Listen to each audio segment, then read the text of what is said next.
మార్గదర్శులుగా ఉన్నటువంటి మనం చూశారు. మనం ఆహ్వానించాం కానీ వారికి అనారోగ్యం ఇచ్చేయాలని అయితే అవకాశం కానీ కానీ ఎప్పుడు పిలిచినా ఖచ్చితంగా ఏదో సమయంలో వచ్చి మనల్ని అలంకరించి ఈ యొక్క కార్యక్రమం మనం చేసేటువంటి కార్యక్రమాల్లో వారి యొక్క సలహాలు సూచనలు వారు వచ్చి మనం చేసేటువంటి కార్యక్రమాలు ఆస్వాదించడం, దాన్ని ఆగ్రహించడం, భగవంతుని యొక్క అనుగ్రహాన్ని వారు పొందుతూ భగవద్భక్తుల్ని ఆనందించేస్తూ ఉంటారు. ఈరోజు చివరి రోజు సంవత్సరం యొక్క చివరి రోజు రోజున వచ్చారు. వారికి రెండు మాటలు విందామన్నా.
మనము రోజు మహాకార్యాన్ని ఇంటికి సేవ చేస్తూ ఉండేటటువంటి వాళ్ళకు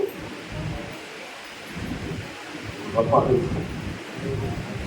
పూర్తి కాలాన్ని దైవాధితో ఉన్నటువంటి భావనతో సేవ చేస్తూ ఉండేటటువంటి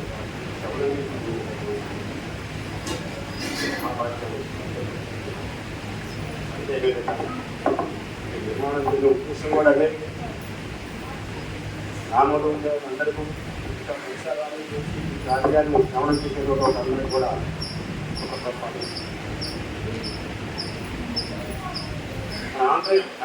దేశంలో శ్రవణంలో నియమించబడి ఉంటుంది కాబట్టి దాని ద్వారా పొందబోయేటటువంటి భాగ్యం గొప్ప అదృష్టం.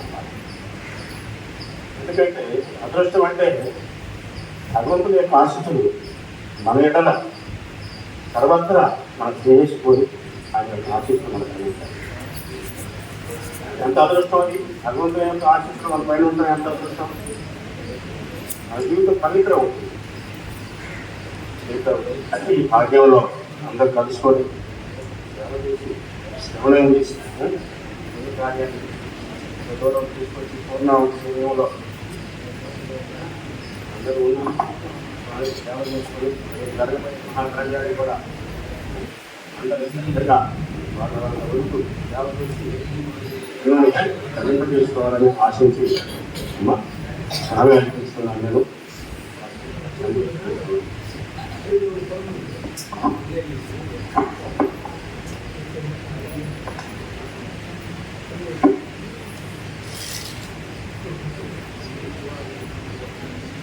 వ్యాసాయ విష్ణురూపాయ వ్యాసరూపాయ విష్ణుదే నమో వై బ్రహ్మనిధయే వాసిష్ఠాయ నమో నమః.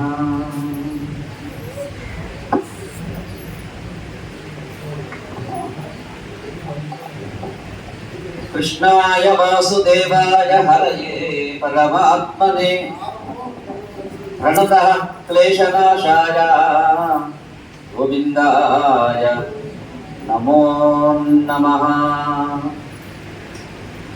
ఈ పాద కమల సేవయు నీ పాదార్చుకలతోడి నియమును హితాం తాపారభూతతయును తాపసమందారనాకు భజసే జగతే.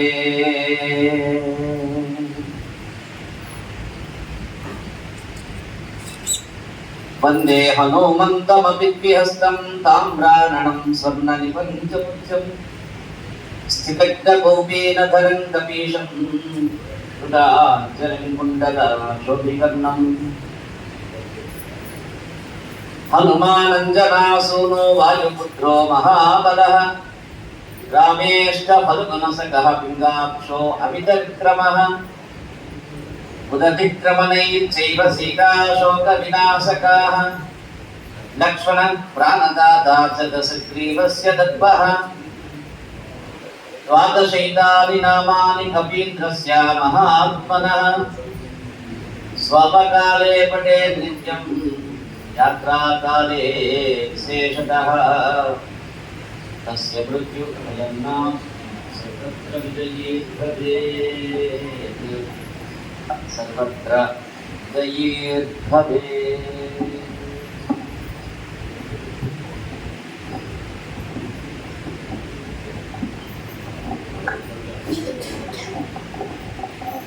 వాసుదేవ భాగవతం అనేటువంటి అమృత ధారణను మునిగి తీరుతున్నటువంటి మీకు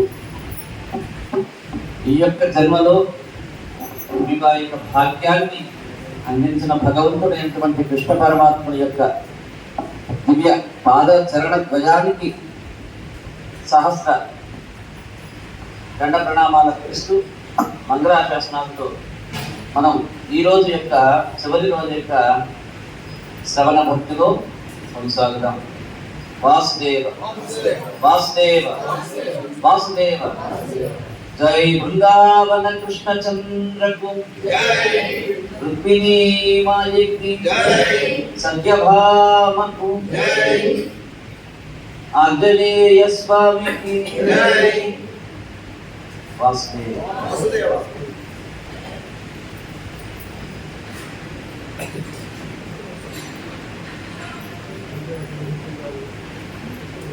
మనం కేవలం ఒక్క రోజులో మాత్రమే ఉన్నాం. ఆ ఒక్క రోజులో కూడా చాలా కొద్ది సమయం ఉంది. దాదాపుగా మనం రోజు భోజన విరామానికి వదిలే సమయంలో ఇప్పుడు మొదలు పెట్టబోతున్నాం. దీనికి కారణం సరే చెప్పుకున్నట్లు మనం ఏదేదో అనుకుంటాం, కానీ మనం అనుకున్నవి అన్నీ సార్ భగవదనుగ్రహం చేతనే మనం తిన్నా నిద్రించినా సుఖపడ్డా దుఃఖపడ్డా అన్ని కూడా ఆయన విధి చిత్రాలు. అసలు ఈ రోజుల్లో ఈ భాగవత శ్రవణం అనేటువంటి దాని యొక్క మహిమ చేత మనం ఆనందాన్ని పొందడమే కానీ సంపూర్ణంగా దాన్ని ఆస్వాదించడం అనేటువంటిది లభించడం కుదరదు. కానీ ఏదైతే మనం యొక్క భాగవత సప్తాహ యజ్ఞం యొక్క శ్రవణ ఫలంగా చెప్తూ ఉన్నామో ఆ యొక్క శ్రవణ ఫలాన్ని మనం ఆస్వాదించమే, అందుచేత ఆనందించమే. మనం చెప్పవలసింది వినవలసింది చాలా ఉంది. అసలు ఇంత చెప్పుకున్నా కానీ అర్థం కానిది ఎంతో ఉంది. ఇందులో చెప్పింది కూడా అర్థం కానిది ఎంతో ఉంది. అర్థం అయిందా లేదా అనేటువంటి పక్కన పెడితే మన యొక్క శరీరము, మన యొక్క వాక్కు, మన యొక్క బుద్ధి, మన యొక్క మనస్సు, చిత్తము, అహంకారాన్ని వదిలి ఇక్కడ కాసేపు కూర్చున్నాం అనేటువంటి అనుభూతి మీకు కలిగితే నా ఈ ప్రయత్నం ఏదైతే ఉందో, యొక్క యజ్ఞం యొక్క ప్రయత్నం ఏదో ఉందో అది ఫలించినగా నేను అది చాలు నాకు అనేటువంటి తృప్తి నాకు ఉంది. నేను అనుకున్న సంఖ్య కంటే పెరిగింది సంఖ్య, నేను అనుకున్న ఖర్చు కంటే పెరిగింది ఖర్చు. అది నాకు ఆనందాన్ని ఇస్తుంది. నేను అనుకున్న ఫలం కంటే ఫలం కూడా అమితంగా వస్తుందని చెప్పి అనుకుంటున్నా. అది ఇంకా చూడాలి, నేను చూడాలి. ఇంతవరకు చూసాను. కాబట్టి పరమానందంగా ఉన్నది నాకు. మీకు కూడా అదే అనుభూతి ఉందని చెప్పి నేను అనుకుంటూ ఉన్నా. కాబట్టి ఇలాంటి అవకాశాన్ని మీరు వేరు వేరు పుచ్చుకొని, అంటే అయా ఇక్కడితో ఆపేస్తారా ఏమిటి, అయిపోయిందిలే మీ పని అయిపోతుందని చెప్పి ఆపేస్తారా, మీకు మాకు చెప్పడం కానీ, రమణమంటం కానీ, డబ్బులు అనటం కానీ, భజన చేయమని అంటాం కానీ, చెప్పేది వినమని అంటాం కానీ, ఇంకా ఆపేస్తారా వదిలేస్తారా మిమ్మల్ని, మాకు రోజు చెప్పాలి అని మీరు అనుకుంటే దీని యొక్క ఫలం సంపూర్ణంగా ఉన్నట్టు నేను అనుకుంటున్నాను. సహజంగా ఒక ఏడాది బాగా లాభాలు వస్తాయని చెప్పి పొగాకు వేస్తాడు. ఆ ఏడాదితో విరమిస్తాడు వాడు. బాగా వస్తాయని చెప్పి పొగాకు వేసాడు అనుకోండి, అంతతో వదిలేస్తాడు వాడు. ఎందువల్ల వచ్చినాయి, లాభాలు వచ్చినాయి, సరే నష్టం వచ్చినా లాభం వచ్చినా వదిలేస్తాడు. ఎవరైనా వదిలేస్తాడా? బాగా ఫలం వస్తున్నది. ఈ కల్పకే యొక్క భాగవత సప్తాహ మహిమ చేత దివ్య మోక్ష సిద్ధి లభిస్తుందని చెప్పారు. శ్రద్ధగా వచ్చారు, కూర్చున్నారు, విన్నారు, ఆస్వాదించారు, అనుభవించారు, ఆగ్రహించారు, భగవంతుని ఆశీస్సులు కూడా అందుకున్నారు. ఇక వదిలేస్తారా? మరలా ఏం చేస్తాడు వాడు? 2వ సంవత్సరం వేస్తాడు. ఇప్పుడు మీరు భాగవత సప్తాహం ఇప్పుడు చేసేసారు, ఇక వదిలేస్తారా? ఒక అమ్మాయి అంది నాకు, దీనిలో లోటుపాట్లు జాగ్రత్తగా గమనిస్తూ ఉండవమ్మా అని చెప్పాను. ఇప్పుడు మనం ఈ 7 రోజుల పాటు ఉన్న ఏదైతే లోట్లు ఉన్నాయో, తేడాలు ఉన్నాయో, కాస్త తక్కువగా ఏదైతే ఉందో వాటిని జాగ్రత్త గమనిస్తూ ఉండమ్మా, నోట్ చేసుకోవాలని చెప్పారు. చేస్తూ ఉన్నానంది. ఎందుకమ్మా అని అడిగాను. మళ్ళా నేనే చెప్పింది, నేనే ఎందుకని అడిగాను. మళ్ళా రేపు చేసినప్పుడు ఈ లోటు తెలియకుండా ఉండాలి, ఇది లోటుగా మనం చూడకూడదని చెప్పి అనిపిస్తున్నాయి. అంటే వచ్చే సంవత్సరం కూడా చేద్దామని అని చెప్పి చెయ్యాలి కదా స్వామి అని అనేసింది. అయితే అంటే నాకు ఏమనిపించిందంటే, అప్పుడు నాకు దీని యొక్క నిజంగా అర్థమైపోయింది. ఈ యొక్క భాగవత సప్తాహం యొక్క అంటే నా కొత్తగా తెలియాల్సిన వల్ల రూఢి అయిపోయింది ఇక్కడ సంగతి. ఇంకో విషయం ఏంటంటే, మొట్టమొదటి నేను మన గ్రామం వచ్చిన తర్వాత, నేను చాలా చేస్తున్నాను, అది వేరే. మన గ్రామం వచ్చిన తర్వాత మొట్టమొదటిసారి అసలు అది నేను చేస్తానని చెప్పి తెలియకుండానే మన వెంకటేశ్వరుగానే ఏమున్నానా ఐదూరు వారి పనిలో పట్టాభిరామయ్య అని ఆయనకి అసలు ఎకాయని ఇంటికి తీసుకొచ్చాడు. మా స్వామి ఉన్నాడుగా, ఇక్కడ బ్రహ్మాండమైన బాగా చెప్తాడు. అసలు నేను చెప్పేసరికి ఈయనకి కూడా తెలియదు. మరి భగవంతుడే కూర్చో ఆయనకి చెప్పాడేమో ఈ విషయాన్ని చెప్పించమని. ఇది తెలియకుండానే 10 సంవత్సరాల క్రితం ఇది. అప్పటి రోజుల్లోనే ఆయన ఎకాయని ఇంటికి తీసుకొచ్చేసాడు. ఈయన చెప్తాడు బ్రహ్మాండం తీసుకెళ్ళి చెప్పించుకోండి. అంటే ఇక్కడికి వచ్చిన తర్వాత మొట్టమొదటి భాగవత సప్తాహం. అలానే మనం అంటే ఇది ఎందుకు చెప్తూ ఉన్నానంటే, ఏదైతే మనం చెప్పుకోలేదో, ఈ మొదటి నుంచి చెప్పాను నేను, ఇది కాలేదు, ఈ స్కందంలో ఇది చెప్పలేదు, ఈ స్కందంలో ఇది చెప్పలేదు అని చెప్తూ ఉన్నాను. కొంతమంది డౌట్స్ కూడా అడుగుతూ ఉన్నారు. వాళ్ళు నేనేదో చెప్పాకని వాళ్ళ మనస్తృప్తిగా లేదు, ఇదేదో పూర్తిగా చెప్పలేదు అని చెప్పి అనుకుంటూ ఉన్నారు కూడా ఒకరిద్దరు. అయితే నేనేం చెప్తానంటే, మనం ఇలా కాకుండా కనీసం ఏదో ఒక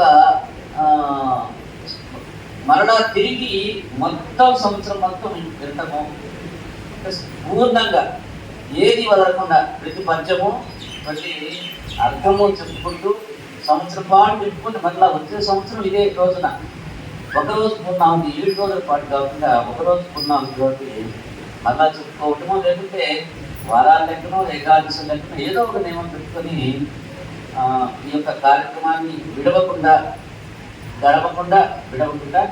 కొనసాగిద్దామనేటువంటి అభిప్రాయం నాకుంది. మీ అందరి ఆమోదంతో మీ అందరూ ఆమోదిస్తే ఈ యొక్క నియమంతో, ఎందుకంటే ఎప్పుడైనా పట్టిన ఒక మంచిని విడవకూడదు, ఉన్నటువంటి చెడుని వెంటనే వదిలివేయాలి. ఇందులో మీకు ఏదైనా అనుమానం ఉన్నా, దీని గురించి చిన్నతనం ఉన్నా, ఇది ఒక చెడు పని అని అనిపించిన, దీనివల్ల ఫలితం రాదయా, మా డబ్బులు ఖర్చు అవటం అని చెప్పి మీకు ఏమన్నా అనుమానం ఉన్నా, రకరకాల నష్టాలు ఉండవచ్చు. ఉదేమిటి, శారీరం శ్రమ వృధా, సమయం వృధా, ధనం వృధా, దీనివల్ల ఏదో నాకు చెడ్డ పేరు వస్తుంది, ఇలాంటివి ఏమైనా ఉంటే వదిలేసేస్తారు. కానీ ఇది భగవంతుని ఆస్వాదించేటువంటి విషయాలు కాబట్టి వీటిని పదే మనం పొందగలుగుతూ ఉండాలి. మనం బాగా విలువగలదని చెప్పి ఒక మంచి రాగి బిందెను తీసుకొచ్చి ఇంట్లో పెట్టుకుంటాం. ఆ రాగి బిందెను చూడగానే వచ్చిన వాళ్ళు వీళ్ళ స్టేటస్ని గుర్తుపెట్టేస్తారు, వీళ్ళ విలువని గుర్తిస్తారు. వీళ్ళింట్లో రాగి బిందె ఉందంటే వీళ్ళు ఒక హోదా కలిగినటువంటి వాళ్ళు. అంటే రాగి బిందె వాడుతున్నారంటే దాని అర్థం ఏమిటి అంటే కేవలం హోదానే కాదు, మనకి ఏదైతే ఈ బంగారము, వెండి, రాగి, ఇత్తడి ఇవన్నీ ఎలా ఉన్నాయో వీటిలో ఉత్తమమైనటువంటిది రాగి అవుతుంది. వీటిలో ఉత్తమమైనటువంటి వాటిలో లోహములో రాగి అవుతుంది. అలా రాగి వస్తువులో మనం చేసేటువంటి ఆహారం యొక్క పనులు ఉత్తమత్వాన్ని చేకూరుస్తుంది శరీరానికి. అంటే వీళ్ళు విలువగలిగినటువంటి వాళ్ళు, వీళ్ళు సంపదలు అనేటువంటి విషయం బయట వాళ్ళకి తెలుస్తుంది. సరే, ఆ రాగి మీద చర్చింట్లో పెట్టుకున్నాం, మన స్టేటస్ అర్థమవుతుంటుంది వాళ్ళకి. కానీ అది ఎప్పుడు వాళ్ళకి అలా అనిపిస్తుంది, దాన్ని చిలుము పట్టకూడదు. చిలుము పడితే వీళ్ళు ఉన్న వస్తువు వాడుకోవడం చారికాని వాళ్ళు అంటారు. ఇంత విలువ ఉన్నా, ఇంత వస్తువు ఇక్కడ ఉన్నా వీళ్ళు వాడుకోవడం చాలలేదని చెప్పి అనిపిస్తారు. కాబట్టి ఇది నిత్య పరిక్రమ. ఏదో ఒకరోజు ఇంత యాగం చేసి మరుసటి రోజులు ఎక్కడో కూర్చున్నాం అనుకోండి, మళ్ళా గల్లికి పడిపోతాం మనం, మళ్ళా కిందకి పడిపోతాం మనం. కాబట్టి ఇది నిత్య పరిక్రమగా మనమందరం భావించి, ఇదంతా ప్రత్యేకించి నేనేదో మీకు చెప్పడమే కాదు, ఇదంతా ఇలా ఆచరించిన వాళ్ళు మహానుభావులే కాదు. అంటే ఈ చేసే పనిల్లా మీకు ఉపయుక్తం అవుతుంది.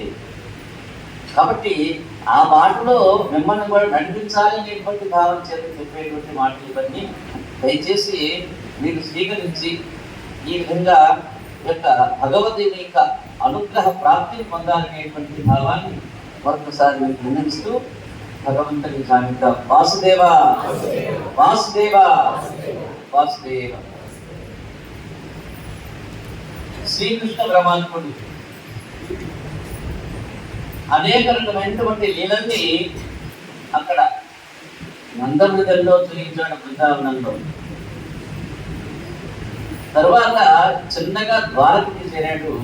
ఆ యొక్క ద్వారకలో కూడా అనంతమైనటువంటి అప్రతీతమైనటువంటి తన యొక్క లీలల్ని ఆ ప్రజలందరికీ ఎవరైతే తనను ఆశ్రయించారో వాళ్ళందరికీ చూపిస్తూ ఉన్నాడు పరమాత్ముడు. ఆయన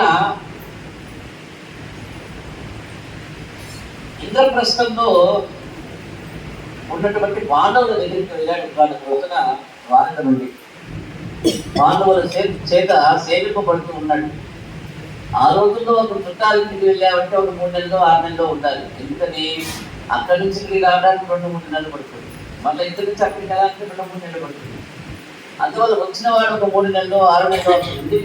చేతి క్షేమ సమాచారాలు, వాళ్ళకి ఏదైనా బాగోగులు, కష్ట నష్టాలు విచారించి తన దగ్గర ఉండి ఏదైనా చేయవలసిన కార్యాలు ఉంటే వాటిని సాధించి వాళ్ళని చక్కగా పెట్టి వెళ్ళిపోతాడు. మళ్ళా కృష్ణ పరమాత్ముడు కూడా ఇంద్రప్రస్థానికి వచ్చాడు. అక్కడ కుంతీదేవి పరమాత్మను ఎప్పుడు కేవలం దేహబంధువుగా చూడలామే, ఎప్పుడు ఆయన ఎందు పరమాత్మ తత్వాన్ని చూస్తూ, అంటే ఇక్కడ 100 మంది ఉన్నారనుకోండి, ఒక ఆయన నన్ను స్వామి అని పిలవచ్చు, ఒకవారు అనివార్యం పిలవచ్చు, ఒక ఆయన పంతులు అని పిలవచ్చు. అంటే మానసికంగా వాళ్ళు నాలో ఏది చూస్తారో దాన్ని అనుభవిస్తారు వాళ్ళు. కాబట్టి ఇక్కడ ఈ కుంతీ మాత కూడా కేవలం దేహ సంబంధమైనటువంటి ఒక బంధువుగా చూడ, పరమాత్మ తత్వాన్ని తాను చూడగలుగుతుంది. పరమాత్మని నిత్యము ప్రార్థన చేస్తూ ఉండేది, స్తోత్రం చేస్తూ ఉండేది. కుంతీదేవి చేత, ధర్మరాజు చేత, ఇతర పాండవ ప్రముఖుల చేత స్థుతింపబడ్డాడు ఆ విధంగా కృష్ణ పరమాత్ముడు ఆయన ఇంద్రప్రస్థంలో. ఈ యొక్క పంచపాండవుల్లోని ఐదుగురిలో అర్జునుడికి అమిత ప్రేమ కృష్ణ పరమాత్ముడు అంటే. అందుకని అర్జునుడికి సారథ్యం చేస్తూ తను ఎప్పుడు ఆయన దగ్గర ఎక్కువగా ఉంటాడు కృష్ణ పరమాత్ముడు. మనకి చదువుతూ ఉంటాం, భగవద్గీతలో వింటాం చెప్పంలో, ఎత్ర యోగీశ్వర కృష్ణు ఎత్ర పార్థో తదోత్తరః తత్ర శ్రీ విజయోద్భూతి శుభాని తిర్మమా అని ఒక శ్లోకం వినపడుతుంది. ఎక్కడైతే మన యొక్క జీవన రథాన్ని నడపడానికి చోదకుడిగా సారథిగా కృష్ణ పరమాత్మ ఉంటాడో, అందుకే చెప్పేది కృష్ణస్తు స్వయం భగవాన్, ఆయనే భగవంతుడు. ఎందుకంటే ఆయన సారథ్యం చేయగలిగిన చోట విజయాలు ప్రాప్తిస్తాయి. ఎక్కడ ఆయన ముందు నిలబడి మనకి మార్గదర్శనం చేస్తూ ఉంటాడో అక్కడ సంపదలు కలుగుతాయి, అక్కడ నిత్యము ఆనందం ఉంటుంది. కాబట్టి ఆయన్ని నమ్మి పగ్గాలు ఆయన తప్పజెడితే వారికి జీవితంలో విజయం తప్ప అపజయమే అనేటువంటిది ఉండదట. అలా ఇప్పుడు కృష్ణ పరమాత్మ అర్జునుడికి రథానికి సారథ్యం చేస్తూ తాను జీవితాన్ని కొనసాగించాడు. అటువంటి మహానుభావుడు ఇంద్రప్రస్థానం చేసిన తర్వాత ఒక రోజు అర్జునుడితో కలిసి వేటకు బయలుదేరి వెళ్ళాడు. అనేక రకమైన మృగాల్ని వేటాడి అలసిపోయారు. కాసేపు దాహం వేసింది. యమునా నదిలోకి దిగారు. నీటిని దోసినతో తాగారు. ఒడ్డున కూర్చున్నాక శరీరం వేటాడిన మృగాలన్నింటినీ ఇంద్రప్రస్థానానికి పంపించారు. వాళ్ళిద్దరూ మాట్లాడుకుంటూ ఉండగా యమునా నదిలోకి ఒక స్త్రీ బయటకు వచ్చింది. ఆవిడ నిండు యవనంలో ఉంది, మహా సౌందర్యవతిగా కనపడుతోంది. ఆవిడ ఒడ్డున తిరుగుతూ ఉంటే అర్జునుడు వెళ్ళి పలకరించాడు ఆ యొక్క దివ్య రూపంలో ఉన్న స్త్రీని. అమ్మా, నీవు చాలా అందంగా ఉన్నావు, మంచి యవ్వనంలో ఉన్నావు. నీ ప్రవర్తన చూస్తుంటే వివాహం ముందు ఆసక్తిని కుదురుకున్న దానిలా ఉన్నావు. కాబట్టి నీవు ఎవరివి, అసలు ఇక్కడ ఎత్తుకున్నావు అని చెప్పి శ్రద్ధగా అడిగాడు అర్జునుడు. అప్పుడు ఒక చిత్రమైన జవాబు చెప్పింది ఆ యొక్క దివ్య స్త్రీ. నన్ను కాలింది అని పిలుస్తారయ్యా, నేను జన్మించిన సమయంలో మా తండ్రి ఒక మాట చెప్పాడు నాకు. యమునా నది ఒడ్డున ఒక రోజున కృష్ణ పరమాత్మ దాహం వేసి దాహార్తి తీసుకోవడానికి యమునలోకి నీళ్ళ కోసం దిగుతారమ్మా. ఆనాడు వాళ్ళు నిన్ను చూస్తారు. ఎప్పుడైతే వాళ్ళు నిన్ను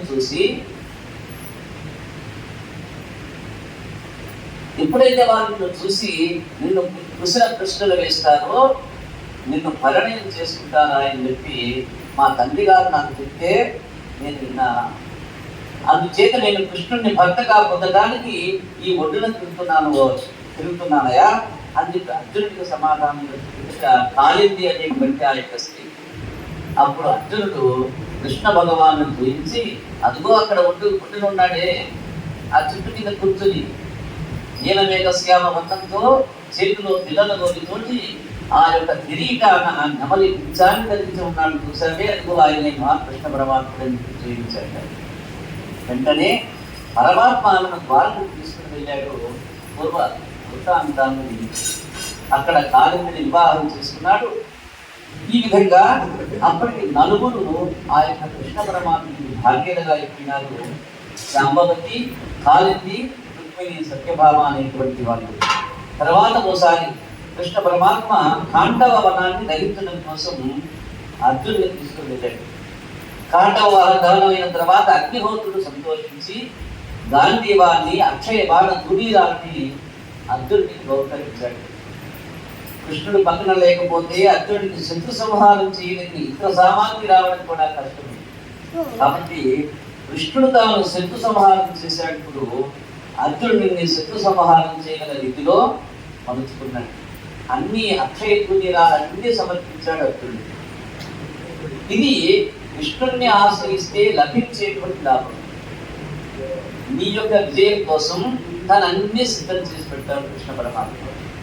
కాబట్టి నిత్యం నిరంతరం కృష్ణ గానాన్ని చేయగలగాలి, నిత్యము నిరంతరం కృష్ణుడిని స్తోత్రించగలగాలి, నిత్యము నిరంతరము ఆ యొక్క దివ్యమంగళ విగ్రహ స్వరూపుని యొక్క మంత్రాన్ని జపించగలిగేటువంటి తత్వానికి మానవుడు రాగలగాలి. వాడు మాత్రమే సంపూర్ణమైనటువంటి యోగాన్ని, క్షేమాన్ని పొందగలడు. పరిత్రాణాయ సాధూనాం వినాశాయ చ దుష్కృతాం ధర్మ సంస్థాపనార్థాయ సంభవామి యుగే యుగే. ఆర్తా విషున్నా శిథిలాచ్చవీదాః ఘోరేషు చ వ్యాధుషు వర్తమానాః సంకీర్త్య నారాయణ శబ్దమాత్రం విముక్తత్వా సుఖినో భవంతు. ఇది భగవతత్వము. మనం సహజంగా ఏదేదో మంచి పనులు చేస్తూ ఉన్నామని చెప్పి అనుకుంటాం, నేను సంఘ సంస్కర్తని అని చెప్పి అనుకుంటాం. కానీ మనం అంత శక్తి సంపన్నం కాదు ఎవరికి వాడే.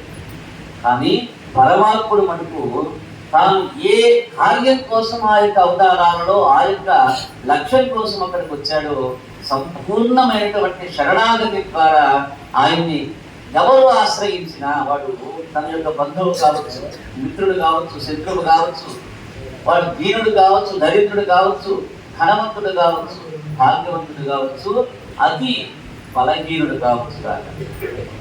రూపంతో పని లేదు, జాతితో పని లేదు, వర్ణంతో పని లేదు, జీవి ఏ జీగా అనేటువంటి దానితో పని లేదు. అందరూ ఆయన్ని ఎవరు ఏ రీతిన ఆయన్ని ఆశ్రయించారో వారు ఆ రీతిన సంరక్షింపబడుతూ ఉంటారు కృష్ణ పరమాత్మ ద్వారా. ఈ విధంగా ఆ యొక్క సమయంలో కాండవ దహనం దహింపబడుతుంటే కృష్ణార్జునుల చేత రక్షింపబడ్డారట కొంతమంది, ఎన్నో జీవులన్నీ కూడా. ఆయనే మయసభను నిర్మించి పాండవులకి కానుకగా ఇచ్చాడు ఆ యొక్క బయటనేటువంటి వాడు. అవంతి రాజ్యాన్ని విందాలు విందులు అనేటువంటి వాళ్ళు పరిపాలిస్తూ ఉంటే వీరి తల్లి గారి పేరు రాజాదిదేవి. ఆవిడ కృష్ణుని మేనంత. ఆవిడకు ఒక కుమార్తె ఉన్నది, ఆవిడ పేరు మిత్రవింద అనేటువంటి ఆవిడ. మిత్రవిందను ఆమె సోదరులైనటువంటి విందాలు విందలు దుర్యోధనుడికి వివాహం చేయాలని చెప్పి సంకల్పం చేస్తే వాళ్ళకి కౌరవులంటే ప్రీతి కారణంగా ఆ యొక్క దుర్యోధనుడికి ఇచ్చి వివాహం చేయదలిచారు. కానీ కృష్ణ పరమాత్మ తన మేనత్త కూతురైన మిత్రవిందని వివాహం చేసుకోవాలన్న సంకల్పంతో ఆ యొక్క స్వయంవర మండపానికి చేరుకొని రాజులందరినీ పరమార్చి స్వయంవర మండపంలో మిత్రవిందను భార్యగా స్వీకరించాడు. కోసల రాజ్యాన్ని నగ్నజిత్తనేటువంటి వాడు పరిపాలిస్తున్నాడు. ఇదే నాగజిత్తనేటువంటి పేరుతో పిలుస్తారు. ఆయనకు ఒక కుమార్తె ఉన్నది, ఆమె పేరు నాగజిత్తి అనేటువంటి ఆమె. ఆయన ఒక చిత్రమైన షరతు పెట్టాడు.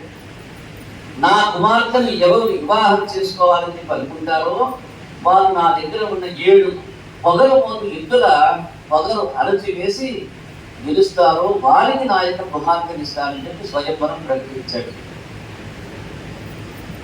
కృష్ణ పరమాత్మ కోసల రాజ్యాన్ని చేరుకొని ఆ 7 ఎద్దుల యొక్క పొగలు అణిచి వారిని ఓడించి వీర్యశుద్ధగా ప్రకటించబడిన నాగజిత్తి దాని యొక్క భాగ్యగా స్వీకరించాడు. కృష్ణ భగవానుడు వేరొక మేనత్త ఉంది, ఆవిడ పేరు శృతకీర్తి అనేటువంటి ఆమె. శృతకీర్తికి ఒక కుమార్తె ఉన్నదట, ఆమె పేరు భద్ర. ఆవిడ చిన్నతనం నుండి కృష్ణుడిని వివాహం చేసుకోవాలనేటువంటి కోరిక ఉంది ఈ యొక్క భద్రకి. కృష్ణ పరమాత్మ ఆ యొక్క కన్యని వివాహం చేసుకున్నాడు. తదనంతరం మద్రరాజు కుమార్తె అయినటువంటి లక్షణ అనబడేటువంటి కన్యని వివాహం చేసుకున్నాడు. అలా భగవంతుడు అయినటువంటి కృష్ణ పరమాత్మకు 8 మంది భార్యలు, వీళ్ళనే అష్టమహిషలు అన్నారు. అష్టభాగ్యులతో సర్వ సంపదలతో భగవానుడు తులతూపుతూ ఉన్నాడు. 8 మంది భార్యలను చెప్పడం వెనుక ఒక రహస్యాన్ని మనం గమనించాలి. ఇది సంఖ్యాశాస్త్రం అన్నాడు. ఈ యొక్క రహస్యాన్ని చూస్తే యథార్థానికి కృష్ణ భగవానుడు అంతమంది స్త్రీలను వివాహం చేసుకొని దక్షిణ నాయకుడై వీళ్ళందరితో సరస సల్లాపాలతో కాలం గడపాలని వచ్చిన అవతారం కాదు.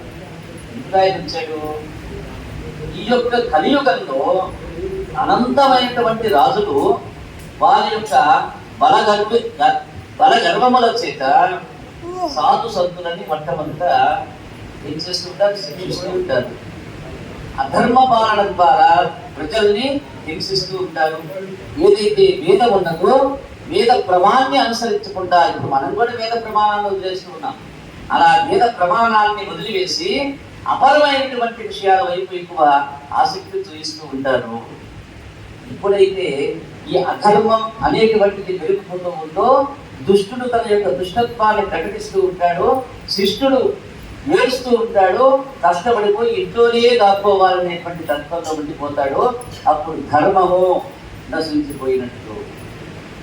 ఇప్పుడు ధర్మం పెరుగుతుందో, ధర్మం పెరుగుతుందో అధర్మం పెరుగుతుందో భూమికి తాపం వచ్చేస్తుంది.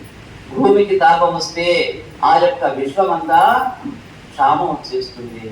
తద్వారా అనంతమైనటువంటి ఘోరమైనటువంటి కష్ట నష్టాల యొక్క జీవి అనుభవించాలటప్పుడు. కాబట్టి ఇలాంటి స్థితి నుంచి ఈ యొక్క భూజనులను రక్షించడం కోసమై అవతారాన్ని దాలుస్తూ ఉంటాడు శ్రీమన్నారాయణుడు. అలానే ఈ ద్వాపర యుగంలో కృష్ణ పరమాత్మ అవతరించాడు. తన యొక్క అవతార లక్ష్యాన్ని ఛేదించడానికి వచ్చేసి 8 మందిని వివాహం చేసుకున్నాడు. ఇప్పుడు భార్యలుగా 8 మంది పొందారు. మిగతా గోపికలు ఉన్నారు. వాళ్ళు ఎంతమంది అన్నాడు? 16,100 మంది. 16,100 మంది. ఇంకా ఉన్నాయి ఆశ్చర్యకరమైన విషయాలు మీరు వింటే. మనం చాలా తక్కువ చెప్పుకుంటూ ఉన్నాం. ఇప్పుడు ఇంకా చాలా ఉన్నాయి. ఈ 16,100 మందికి నిత్యము ఆయన ఒక్కడుగానే ప్రతి ఒక్కరికి ఉన్నాడు. అంటే దీనికి 16,000 మంది భార్యలు నా దగ్గర ఎప్పుడు ఉండడని చెప్పి ఎవ్వరు చెప్పాల. ఆ 16,100 మందిలో ఎప్పుడు అక్కడే ఉంటాడా, నాకు పిల్లలు కూడా పుట్టలేదని చెప్పి ఏ గోపిగా చెప్పలేదు. నాకు సుఖమే లేదని చెప్పి సహజంగా ఆడవాళ్ళు చెప్తుంటారు. నేను ఉన్నాడు, నాకు సుఖమే లేదంటుంటారు. ఎంత పెట్టినా, ఎంత తాళాలప్ప చెప్పినా, ఎన్ని డబ్బులు తీసుకొచ్చి ఒళ్ళో పెట్టినా కానీ కనీసం నవ్వుతారుకైనా కానీ ఆ యొక్క 16,100 మందిలోని భాగ్యంలో గోపికల్లో ఒక్కరైనా కానీ ఎలాంటి ఛేదము లేదట వాళ్ళను. పైకి చెడ్డా పెట్టాలు వేసుకొని ఇద్దరు అందరూ కలిసిమెలిసి ఉంటారంట. ఎవరికి ఒకరంటే ఒకరికి ద్వేషం లేదు. ఒక్క సత్యభావకు తప్పించి రుక్మిణి విషయంలో మాత్రమే అనుకోండి. ఒక్క సత్యభావకు తప్పించి రుక్మిణి విషయంలో మాత్రమే ఆమె ఒక్కటే ఏదో కొద్దే లోపం చేసి తర్వాత తన తప్పు తెలుసుకొని శరణాగతి పెట్టుకుంది మళ్ళా పరమాత్ముడిని. ఈ సందర్భంలో ఆయన ఏదో కాళ్ళు పట్టుకున్నాడని చెప్పి ఒక సినిమాలో కూడా మనం చూపించడం, అలా కాళ్ళు పట్టుకోకపోతే ఆయన తన్నటం ఇవన్నీ చూసాం మనం. అసలు ఆ సినిమా చూసే కృష్ణుడి యొక్క రూపాన్ని మన యొక్క మధ్యలో ఇంకా అలా ఉండిపోయింది. ఎవరైనా ఆయనే కృష్ణుడు అని చెప్పి బాబు ఇప్పుడు కూడా వీళ్ళ పిల్లలంతా ఆయనే కృష్ణుడు